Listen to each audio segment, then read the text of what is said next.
The 42 towns of the Cherokee Nation lay in the shadows of the Blue Ridge Mountains and the Great Smokies, and along the river they called the Long Man.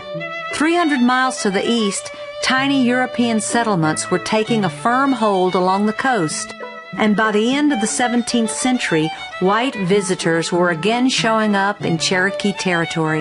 I think if you walked into a Cherokee village in 1700, that you would find people who were enormously hospitable. Hospitality was a social virtue, and Cherokees were very welcoming. They would have brought you into the town square. You would have seen little kitchen gardens close to the households, but surrounding the village, you would have seen large fields of corn and beans. Cherokee households had a sense of owning a section of the common field. On the other hand, labor was communal, and Cherokee women moved from field to field, working together, singing their corn songs, caring for their children, in a kind of community of women. But I'm sure with the early whites coming into the Cherokee country, I'm sure they wondered why they were so light-skinned, you know. If I were living back then, I'd wonder why. Of course, the early white people were traders that came in. And Cherokees adapted very well. They needed the metal pots and pans, the hoes, different things like shovels, things that they had. You know, women liked nice-looking clothing, and I'm sure the women accepted the bright ribbons and the bright clothing that was coming in. They started adapting to those things very quickly. Trade was nothing new for the Indians. A vast network of trading paths had connected Appalachia with both the Gulf Coast and the Great Lakes for centuries.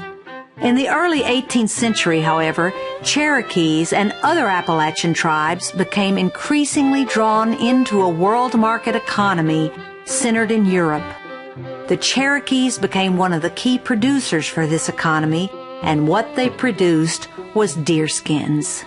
The effect on Indian life of the deerskin trade was that all of their labor got absorbed into it. I mean, you had to kill the deer, you had to go out and kill it, you had to skin it, you had to have somebody to process the hide, treat it with a deer brain process to soften it up, and you then traded this into Charleston. And at its peak, hundreds of thousands of deerskin a year would be shipped through Charleston. This was shipped to Europe and used for all sorts of purposes. They made men's trousers out of them. They made aprons. They made gloves. They made book bindings. There was a vast market for leather of all sorts in Europe at the time. And deerskins become the currency of the Indian trade. Cherokee hunters produce hundreds of thousands of deerskins. The traders would get their merchandise on credit. They'd go up into the interior.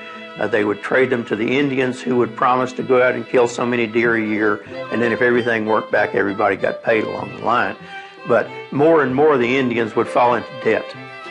What Cherokees received in return were European manufactured goods. They received cloth, they received metal tools, scissors, knives, hatchets, hoes, metal kettles. They received decorative items, mirrors, beads. Most importantly, however, they received guns and ammunition. They loved guns because that made it easier. And so they quickly adapted to that.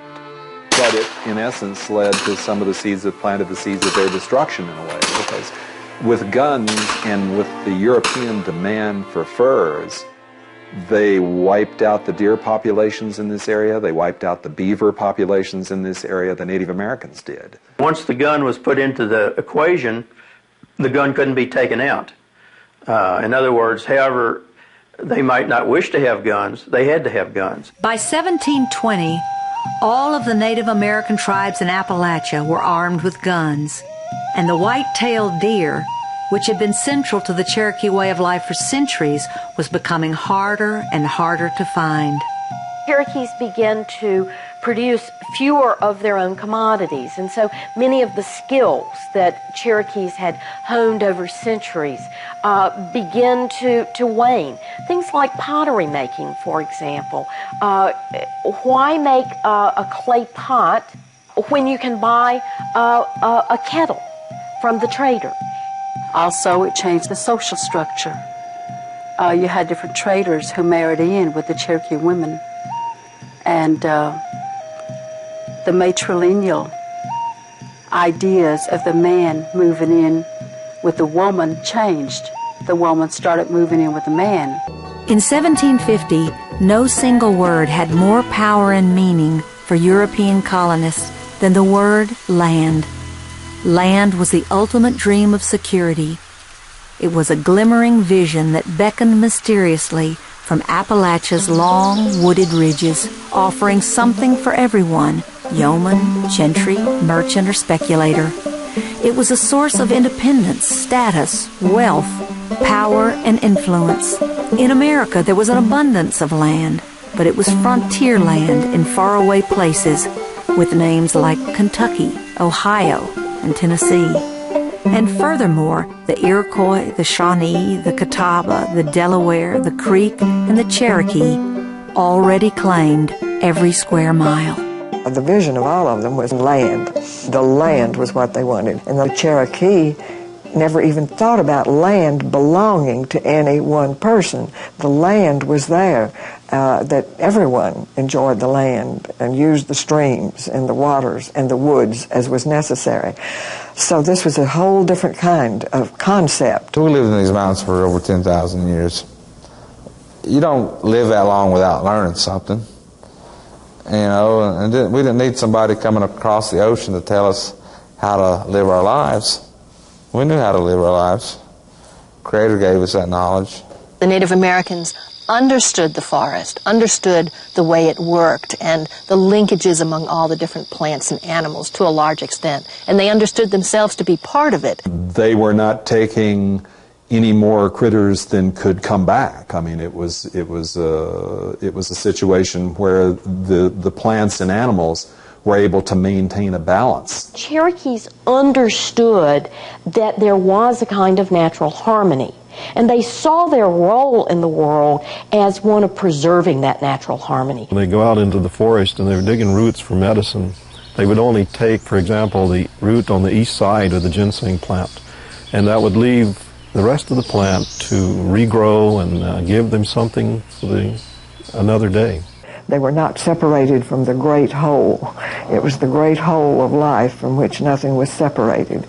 And so that I think is such an important concept. And we separate ourselves. I mean, we're much better than trees or animals and other parts of life. And we can destroy it as we wish. Communal use and harmony stood in sharp contrast to the prevailing European ideas of private ownership and conquest. Was the land a possession to be owned like a horse or a gun, or a common inheritance to be shared? These sharp differences contributed greatly to the furious enmity that came to exist between the two peoples. In the 18th century, it was just a dramatic time for the Cherokees. It was a time when we were still full Cherokee. Our identity was not determined by other people. But the thing about it is we were being encroached so much, our land, our way of life. At that time, we were trying to talk to the Uniques, to the white people, to find the balance there. And it was hard. During the late